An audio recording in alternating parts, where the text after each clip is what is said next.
I call Craig Foss. Thank you, Mr Speaker, and as tempting as it is, I'll just stay to the bill itself, Mr Speaker. Just briefly, because our members have obviously been enjoying themselves tonight. This remedial GST and remedial matters bill, first of all I acknowledge the Minister. I also acknowledge the tight time frame. If the bill gets passed at first reading here, it goes to a select committee, FEC select committee.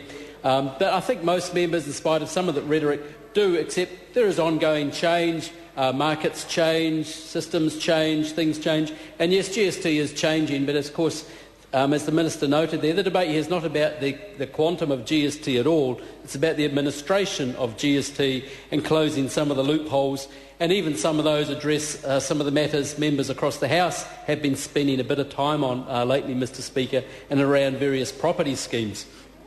Mr Speaker, GST debates are always generally around where it's set, but I think across the House the integrity and fairness of the GST system and the transparency of it has been well noted, and in fact previous governments over many years have left it relatively unchanged, and there actually have been many tidy-ups along the way. Previous speakers have noted, yes, there are some headlines items here, the Phoenix schemes, and I'm sure the Select Committee will spend a bit of time learning a bit about that.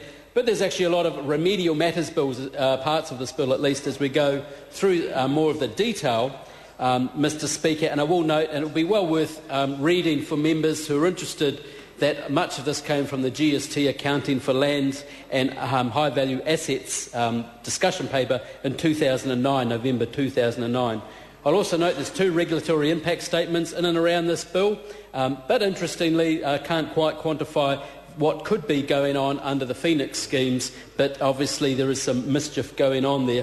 I do pick up just one point, Mr Speaker. Previous Speaker noted issues of implementation of various acts and things, and I will note most importantly that the KiwiSaver Act 2006, which was brought in under the previous administration, will in fact, much of this bill amends part of that Act, actually, which has seen quite a few appearances before this House under SOPs, under remedial matters bills and piggybacking on other legislation, fixing up the KiwiSaver Act, which was brought through in somewhat haste quite a few years ago.